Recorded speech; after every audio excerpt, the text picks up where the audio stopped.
And I'm going to share my screen. Okay, here goes. Wait, you will not be able to see it yet because I have not shared it. Is it visible now? No, ma'am. No, not yet. Okay.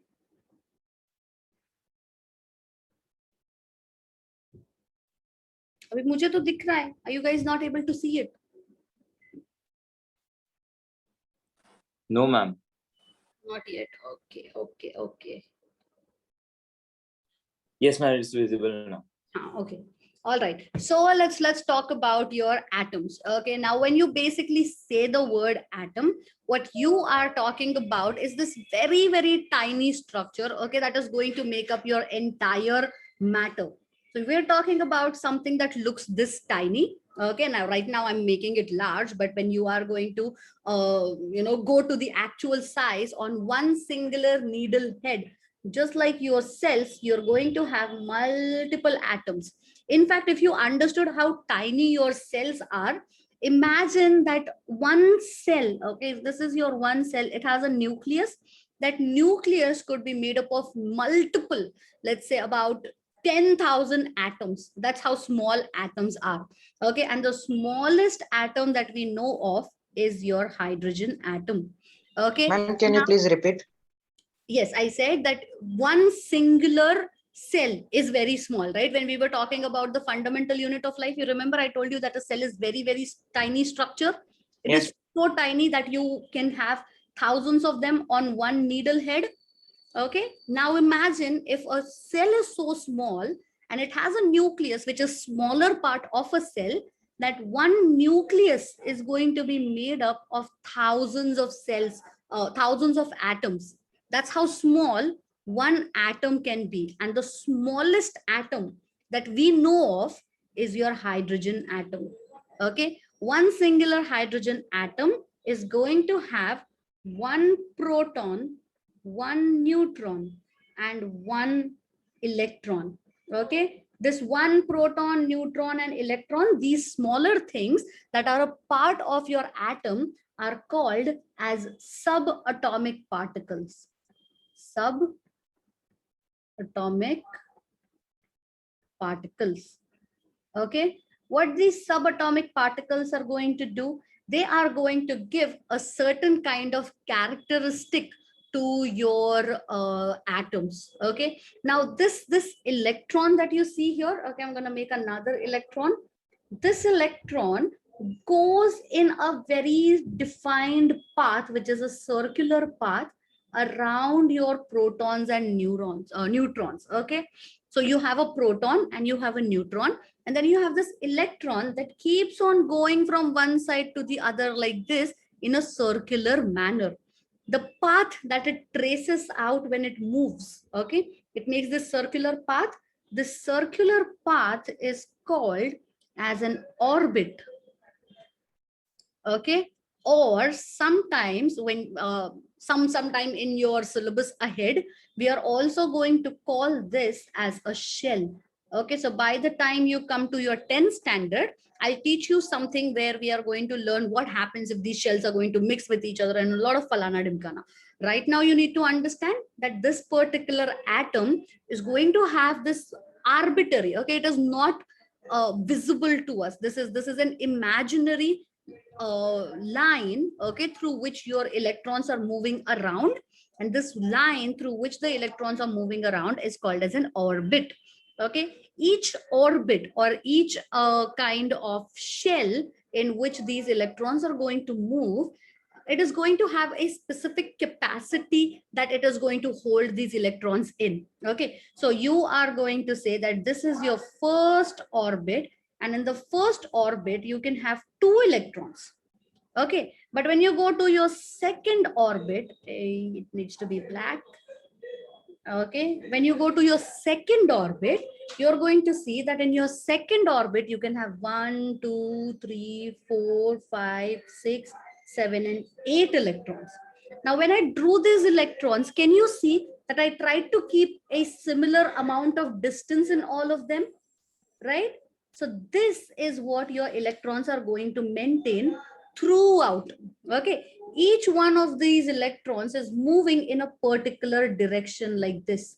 All of them are going in one direction. It's almost like they're trying to chase each other. Okay, now you might think it is so difficult to remember पहले orbit में कितने electrons है, second orbit में कितने electrons है, third orbit में कितने electrons है. So you don't have to remember how many electrons there are. You simply need to remember this formula, 2n square, where n is nothing but the number of orbit. So if you have your orbit number 1, okay, if you're talking about the first orbit, you can write 2 into 1 raised to 2. How many electrons would that give you? 2 into 1 into 2.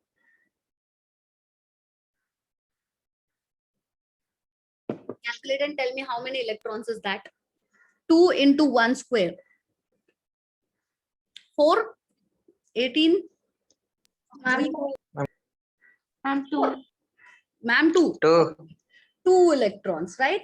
So in the first orbit, you are going to have 1 and 2 electrons. If you had a second orbit, you would do 2 into 2 raised to 2. How many electrons would that give you?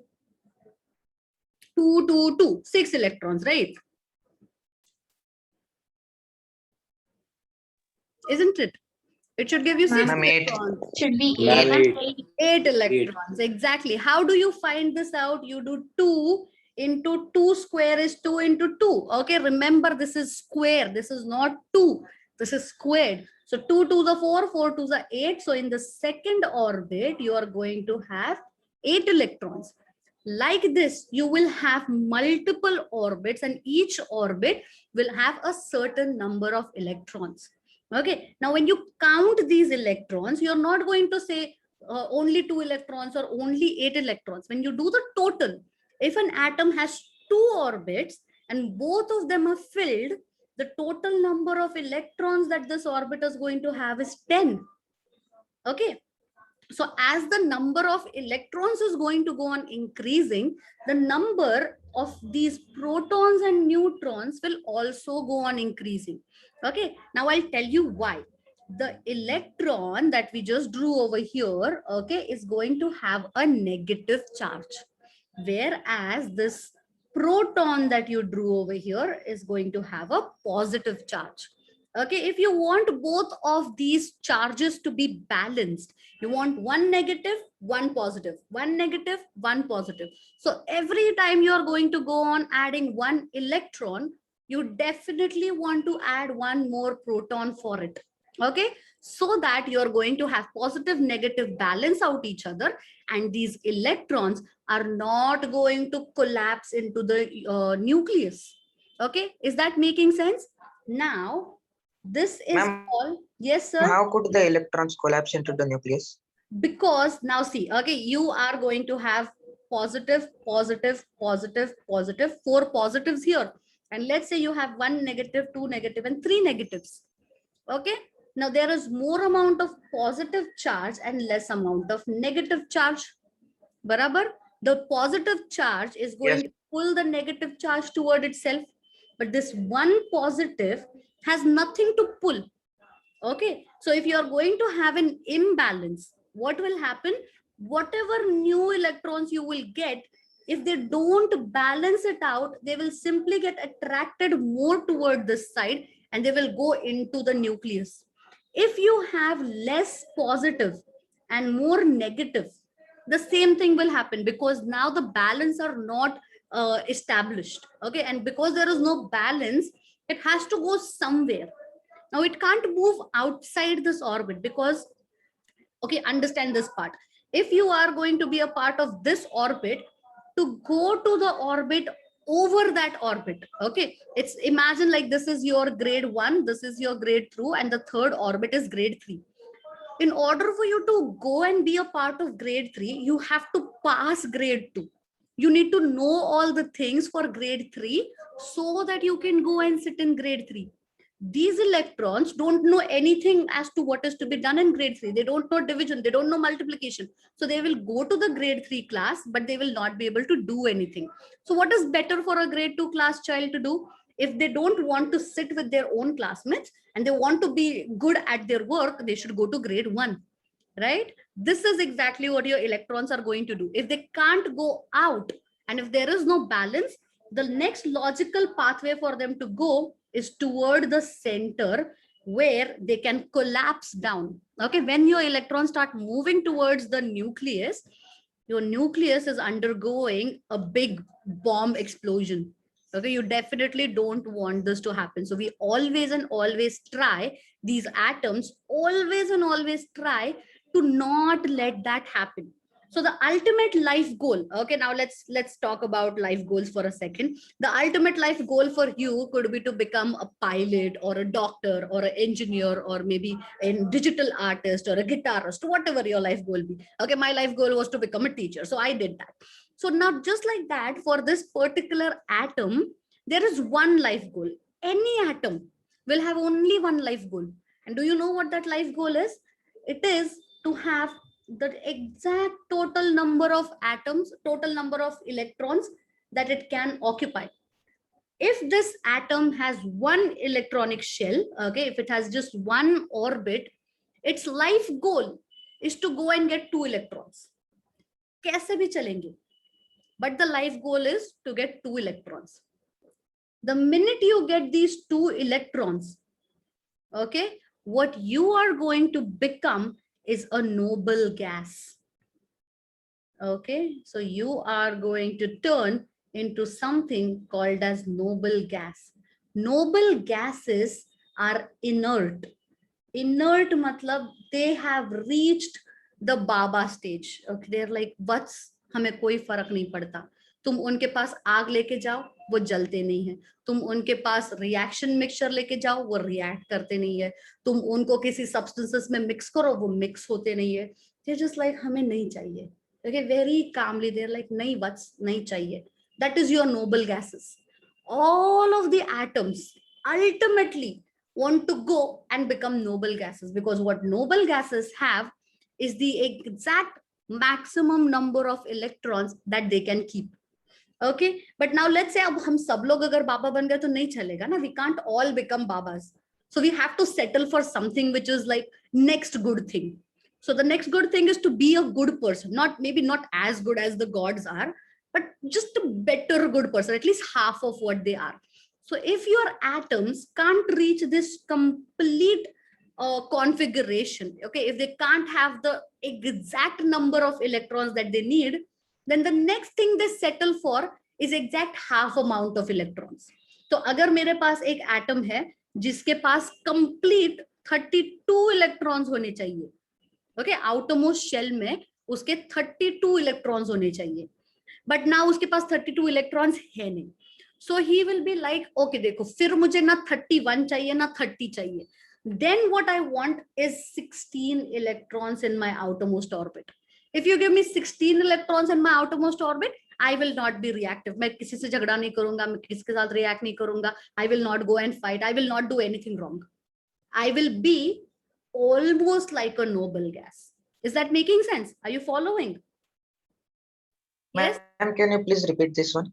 Yes, I will repeat. Okay, so basically what I'm trying to tell you is that you're going to have these atoms, and these atoms are going to have one ultimate goal, which is to have a specific number of electrons. Okay, now what is the specific number of electrons? How will you count? This is the formula to count the specific number of electrons. The maximum number of electrons that a shell can conduct or the shell can have is the ultimate goal of the atoms to have. They want to have the maximum number of electrons they can have. Once they have the maximum number of electrons, they're going to be super happy.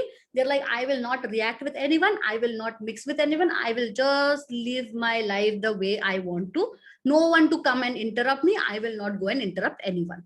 Those kind of elements that have this complete shell full with electrons is called as an inert element or a noble gas. Okay, noble gases don't react with anyone. But if you can't reach the noble gas configuration, if you can't have the total number of electrons, then they say, फिर मुझे 2-3 कम नहीं चाहिए. Then I want exact half.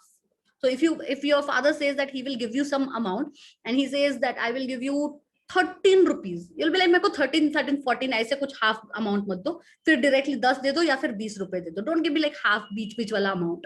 Okay, so when you say that, what you're saying is you either want the full amount or you don't want anything in middle, because that is so confusing to keep a track of. Then what you want is exact half of it. So if you are going to have either completely full shell, okay, so like for example, either you need to have the total number of electrons as 1, 2, 3, 4, 5, 6, 7, 8. This is for your second shell. तो second shell में या तो 8 electrons पूरे होने चाहिए, or you give me only 4 electrons. If I have this way, okay, if I have either completely 4 or if I have completely half of it, okay, then what I'm going to do is I am going to have my half.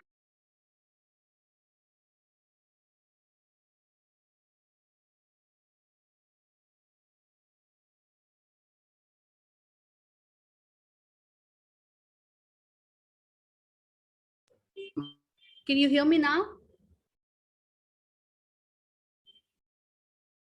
Tanvi, can you hear me?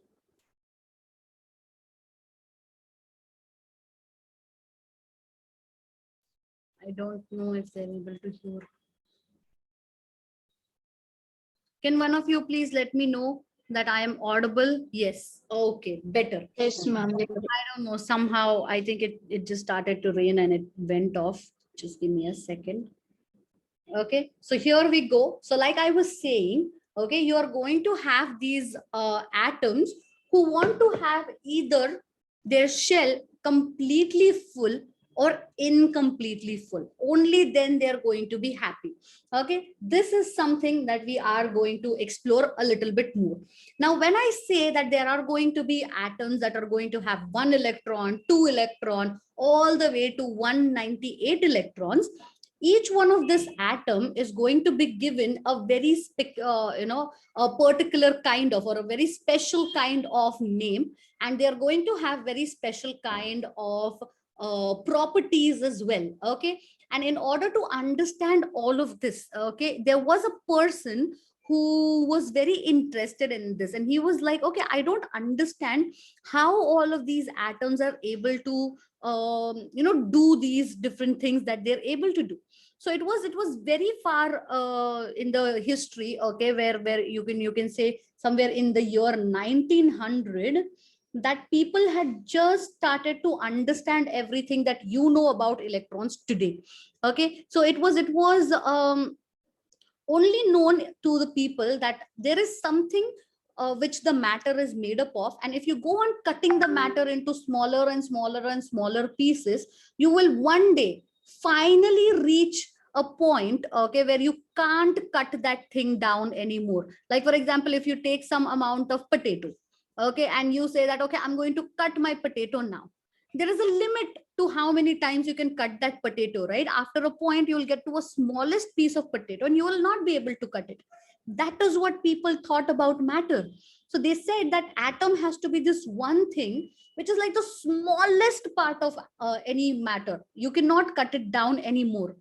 But then they also knew, okay, that these atoms, when you pass them through certain things, they do get attracted either towards the positively charged substances or negatively charged substances, and they were not understanding why it is so. The reason they were not understanding why it is so is because they did not know about the positively charged proton that was in the center of the atom.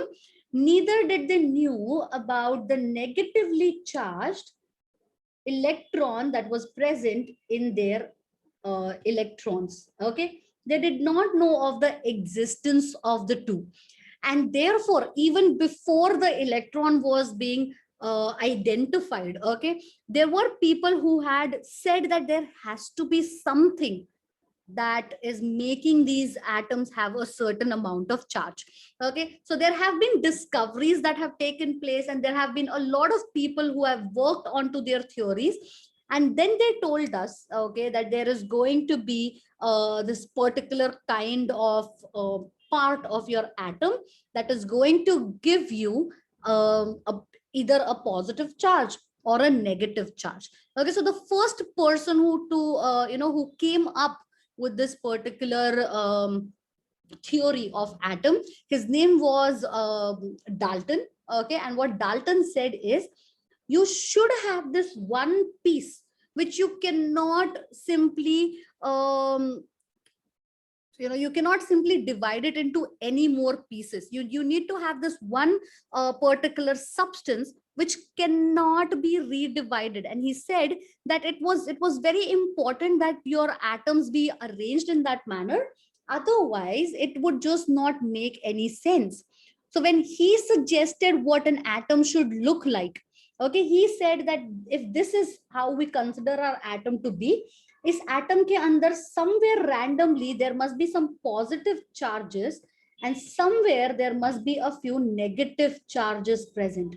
And depending on what side the more charges are present, if you bring something which has more positive charge, these negative charges would get attracted toward it. Now today we know that this is not how the atom is, but in the beginning years, people did not know of that. People did not know that you are going to have the electrons running around in the atom's membrane or in the atom's shell. So what they called this was as your Christmas pudding model. Okay, why Christmas pudding? Pudding ka matlab hota hai kheer. And in the kheer, you're going to have these tiny, dry fruit pieces. They said your electrons are like that. Your electrons are just simply scattered here and there. And this is the reason why for a very long time, everyone thought that electrons don't have any particular space. Okay, they're just going to move here and there. And that is the reason why you need to have the same number of positive or negative charges on the either side, so that the atom can be balanced. It was a very confusing statement to say, but that's all they could come up with at that point of time.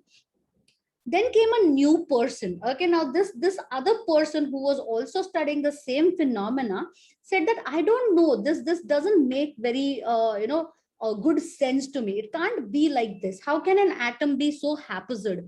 And like, how can you decide ki like kiske paas zyada electrons honge, kiske paas zyada protons honge? It makes no sense. There has to be other way to find out how this particular thing works. Now, this person's name was Rutherford. Okay, I'm going to write this name over here. Rutherford.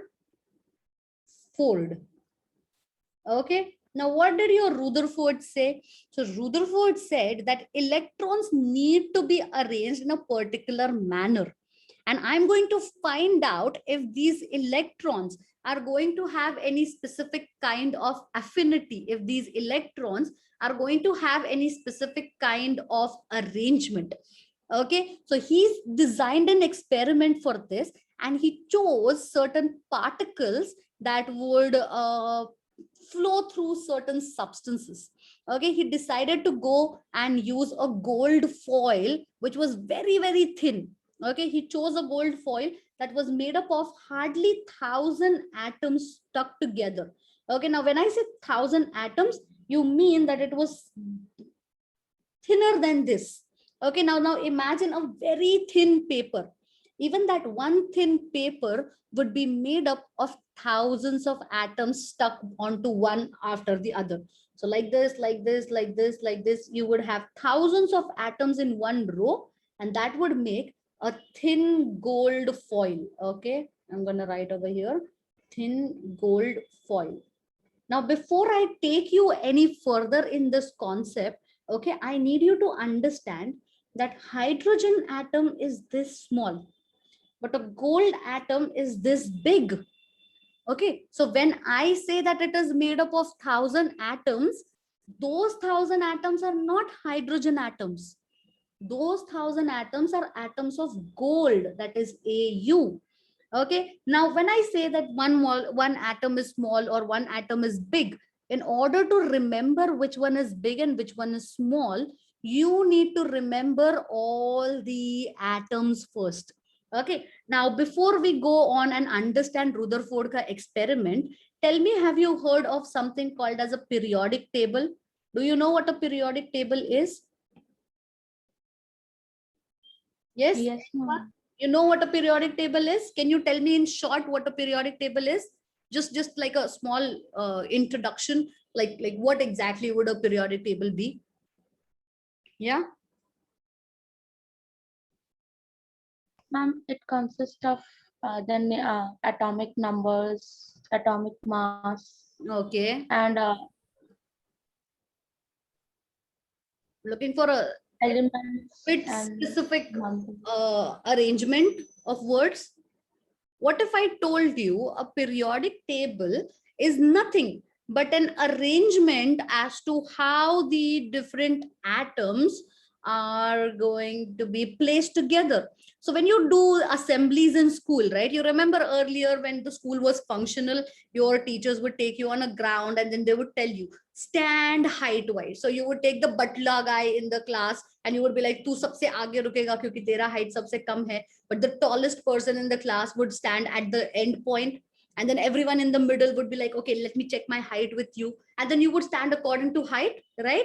Similar to that, in the periodic table, your atoms are going to be arranged in their increasing order of the atomic weights or the atomic density. So the first one is going to have only one electron, whereas the second one is going to have 2 electrons. The third one is going to have 3 electrons, and the fourth one is going to have 4 electrons. How many electrons do you think 188th element is going to have? How many electrons will it have? If the first one has 1 electron and second one has 2 electrons. I'm 180. So 180th element is going to have 180 electrons. So what we did is we simply arranged our elements, okay, or the atoms in this increasing order of their densities. We said, okay, इनके पास 1 electron है तो इसका weight थोड़ा सा बढ़ जाएगा तो इसको यहाँ पे रख देते हैं. Atomic configuration is something that we took into consideration when we were doing this. Okay, now you definitely need to go ahead and remember at least the first 20 of your you would say atoms. Okay, do not forget at least the first 20 atoms. Now let's come back to what your Rutherford did. Okay, so now you understand that because the first atom is small and gold will come somewhere, let's say here. Okay, because your gold is going to be placed somewhere here, the atom of gold is going to be much larger than the atom of your hydrogen. Okay, so when he took this gold foil, he took 1,000 atoms of gold, okay, which were placed together to make this 1,000 atoms thick gold foil. He also took something which was called as helium. Okay, so hydrogen has 1 electron, but your helium has 2 electrons. So what he did is he took charged helium ions, okay, and these charged helium ions were going to have a certain amount of energy because of which they were going to move. Now another thing you need to remember, that an atom, okay, we discussed this just some time ago, an atom, if it has 1 electron, it is also going to have 1 proton. You have 2 electrons, you're going to have 2 protons. But sometimes, just sometimes, okay, what you can do is you can have these electrons that are not a part of any atom. Okay, these electrons are free electrons, and just because this hydrogen did not want to have half number of electrons, it wanted to have both the electrons with it. It wanted to be hydrogen. It did not want to turn into any other element, but it also wanted to have that 1 extra electron to know how it feels. So what it can do is it can accommodate this 1 new electron in its orbit. And what this 1 electron will do is that it will give your atom one extra negative charge. So now you will say that you have hydrogen ion. Okay, what is a hydrogen ion? If an atom is going to have some kind of charge on it, it could be a negative charge, it could be a positive charge. How do you get a negative charge? If you have an electron that comes and gets added to your atom, you will get a negative charge because electrons are negatively charged. But let's say you have some electrons here, you had 3 electrons and you lose 1 electron, you lost 1 negative charge, and therefore this particular atom will become positively charged. An atom which is just the same atom, a very common atom, will have no charge on it. Okay, but if you either add an electron or you remove an electron, it will be called as an ion. Okay, you can have a positive ion or you can have a negative ion. Okay, is that making sense? Are you following till this part, everybody? Is there anyone who did not understand what I spoke? I hope I'm making sense. Now, in order to make this a little, just a little more interesting for you to understand, I'm also going to tell you that you are going to have a different name for this ions. Okay, if your ion is going to have a positive charge or a negative charge, depending on it, okay, it is either going to be called as a cation or a anion. Have you heard these words before? Have you heard of something called as a cation Yes, ma'am. or a anion, right? So these are nothing but charged atoms, okay, which have some kind of charge on them. And because they contain this charge, we call them as a cation or a anion. Can one of you tell me whether cation is positive or anion is positive? Which one of the two is going to be positive ion? Is cation a positive ion or is anion a positive ion? Ma'am, anion positive. Sorry? Anion positive. Anion is Ma'am, positive. Okay, anion is positive and cation is negative. Okay, remember this particular picture. These are the eyes of a cat. Cat eyes are negative. Okay, whereas anions are positive. Just remember something like this. Anions are going to be positive. Cat ions are going to be negative. Eyes of the cat look something like this. So you will remember the negative sign for your cations. Is that making sense? Are you following a little bit of what I'm trying to speak here? Even if you're understanding 20%, it's good at this point. Okay, so now what this particular Rutherford did is he took this helium that was charged. What kind of charge did he give your helium?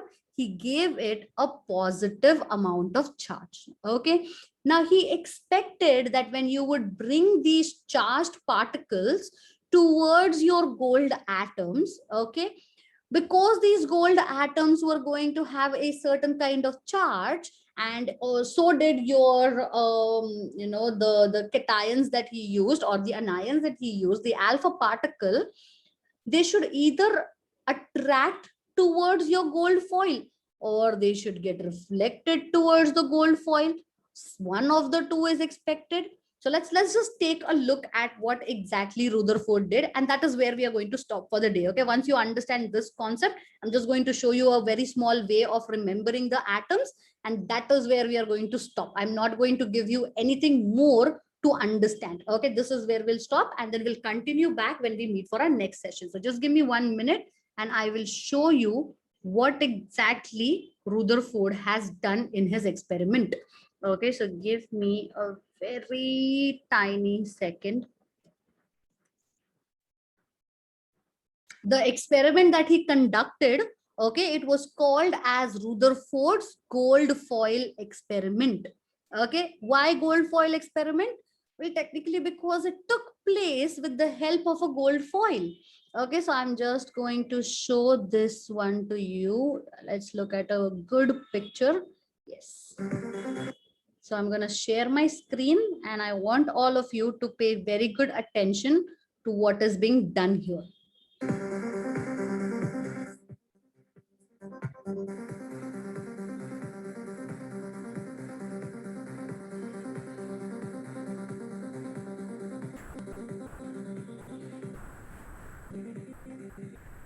At the time he carried out the experiment, the atom was thought to be a blob of positive charge with negative electrons embedded inside it. Now, Rutherford set up an experiment to direct a beam of alpha particles, which he knew to be heavy positively charged particles, and we now know to be the nuclei of helium atoms, through a very thin gold foil. 1 second. I'll just make this into English subtitles. Yes, all right. Oil. The brass can in the center of the picture contains a small americium-241 source producing alpha particles. Most of the particles are absorbed in the brass. There is a small opening producing a beam of alpha particles. They pass through a gold foil, which is about 1.5 microns in thickness, and they are then detected by one of the two detectors set up behind the foil. One of the detectors counts particles going straight ahead, which is the majority, and we count a rate of between 1 and 2,000 per second. The second counter, we can move to measure the scattering rate as a function of angle. Now, the experiment that he and his colleagues carried out was very laborious. It involved them sitting for hours in a dark room, holding a tiny fluorescent screen and looking just by eye for flashes of light on the screen. We've replicated that with modern detector technology.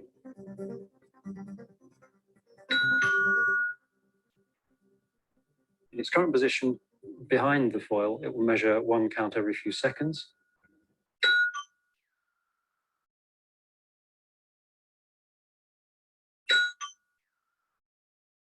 As Rutherford deduced, most of the gold atom is empty space. So the alpha particle just goes straight through, doesn't see anything, and goes through in a straight line. Occasionally, one of the particles will come close enough to the nucleus of the gold atom that it will be deflected by the electric field from the positive nucleus.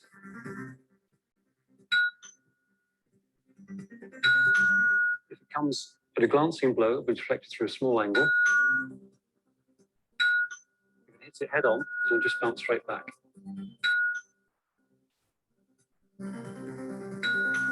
And it's fascinating, I think, to them that this was telling us something very important that we didn't know about the very deep structure of matter. It showed that the atom had a heavy nucleus with mostly empty space with electrons distributed around it, which is exactly the picture we now have. It was also the start of particle physics. What Rutherford was doing, what we're doing here, is taking a beam of particles. Okay, did you see what he is doing? There is an atom here in the center. Okay, I'm going to redraw this in the way that we would understand a little better. Okay, so here is what was done. Did you see the assembly? Do we all understand how it was assembled together? Okay, so he had a source here from where alpha particles are going to come.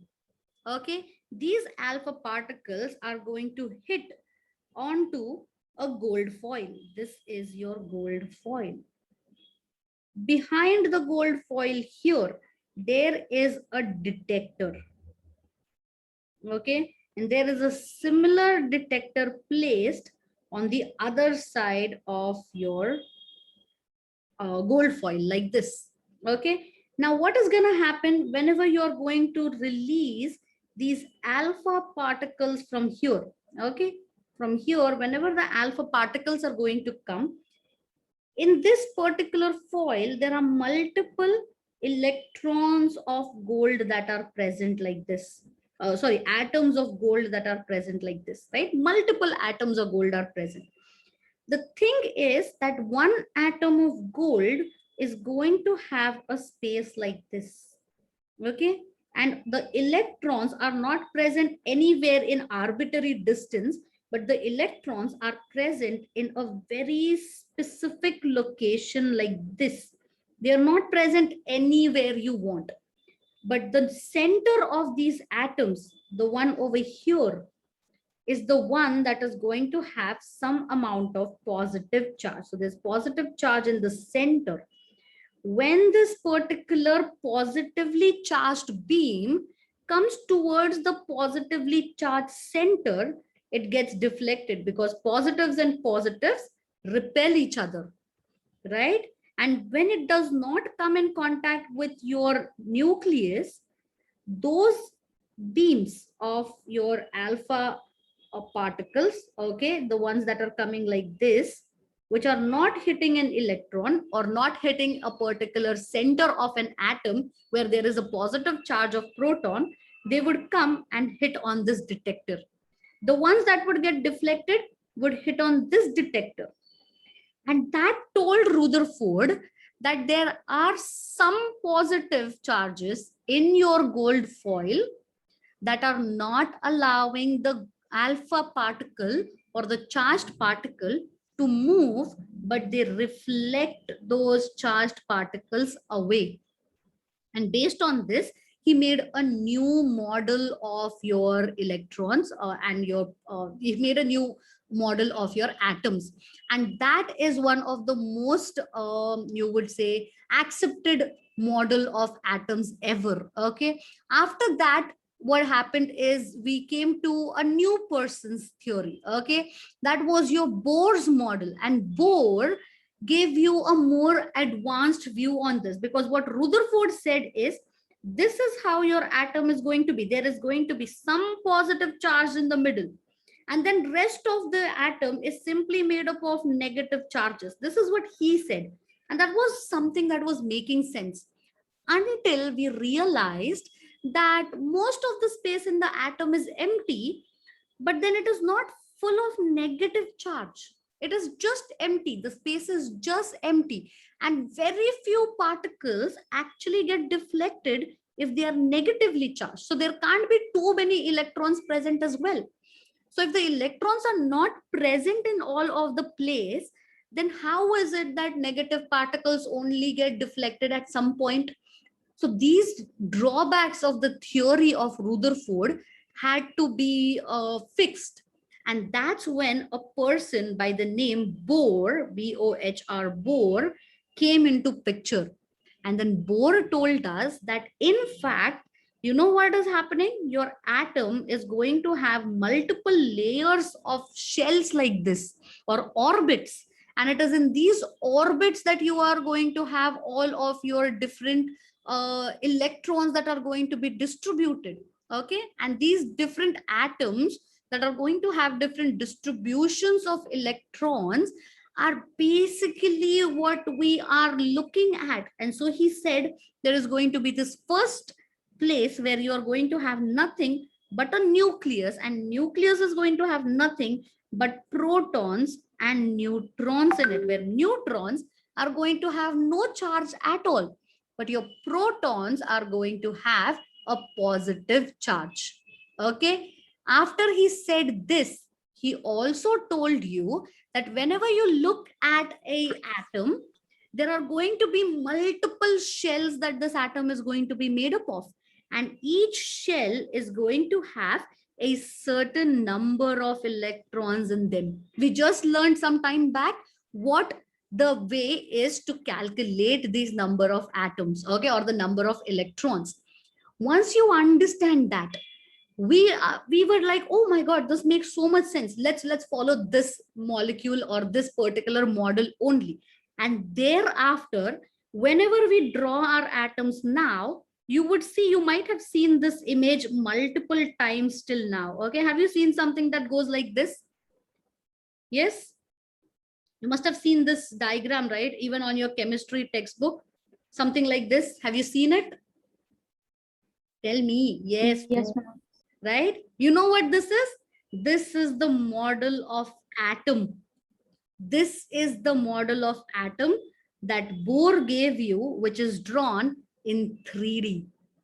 Okay. So this is all that you right now need to know about your electrons and your protons and your neutrons. When we are going to meet for our next class, we are going to do a little bit more onto the charges of these subatomic particles, and we are going to understand how exactly having more number of electrons or less number of electrons is going to affect the way your atoms behave. Now, like I told you, okay, what I want all of you to do is learn the first 20 elements of the periodic table. And I'm going to tell you one of the easiest way to do that. Just give me a second and I'll tell you a way in which you can remember the elements of the periodic table in most easiest way possible. Okay, you don't have to learn all of them, but you have to remember some of them. Okay, the first 20 are amazing if you remember. If you remember the first 50, you are at pro level. Okay, so that would be what I want you to remember. And Pay now, ASAP Science presents the elements of the periodic table. There's hydrogen and helium and lithium, beryllium, boron, carbon everywhere, nitrogen all through the air, and oxygen so you can breathe, and fluorine for your pretty teeth, neon to light up the sign, sodium for salty times, magnesium, aluminium, silicon, phosphorus, and sulfur, chlorine, and argon, potassium, and calcium so you'll grow strong, scandium, titanium, vanadium, and chromium, and manganese. This is the periodic table, no gas is stable. Halogens and alkali reactive recipes. Period will see new outer shell will be electrons are added moving to the right. Iron. Okay, if you can remember only till calcium for the next class, when do we meet? We meet on next Thursday, right? By next Thursday, I need you to tell me, starting from hydrogen all the way till calcium. You can do it in the song form, you can do it in the list form, whatever way you can remember. Each one of you should know the first 20 elements. Do you think you would be able to do that homework? Is there anyone who thinks that they would not be able to do this small homework? Will you be able to do this? Will you be able to remember first 20 elements? Yes, ma'am. Yes, you think you can do that? So what I'm going to Yes, do ma'am. is I'm going to share this video with you. Now, I know some children who remember all of these elements. Okay, they remember the entire song. You don't need to remember the entire song. All you need to remember is the first 20 elements. By the time you go to 10th standard, try to remember 40 elements and you're sorted. Okay, understanding? Am I making sense? So this is what we are going to do. I don't want you to put any more attention into this chapter. Just read this particular chapter. Okay, I think we have discussed the part till where you have the model of Bohr. Okay, so go to your textbook and what you would be able to see is that there would be a picture of Niels Bohr, and right after that picture it would be written as to what you have to do, okay, or what you need to remember about this particular chapter. Simply read till that part and be ready. So when we meet for our next class, what we can do is we can talk about this chapter a little bit more. Is that making sense? Will you be able to do that part? Reading and remembering the first 20 elements. Okay, that is literally all I want you to do. Now this is where we are going to stop for the day. What I'm going to do is I'm going to stop the recording for this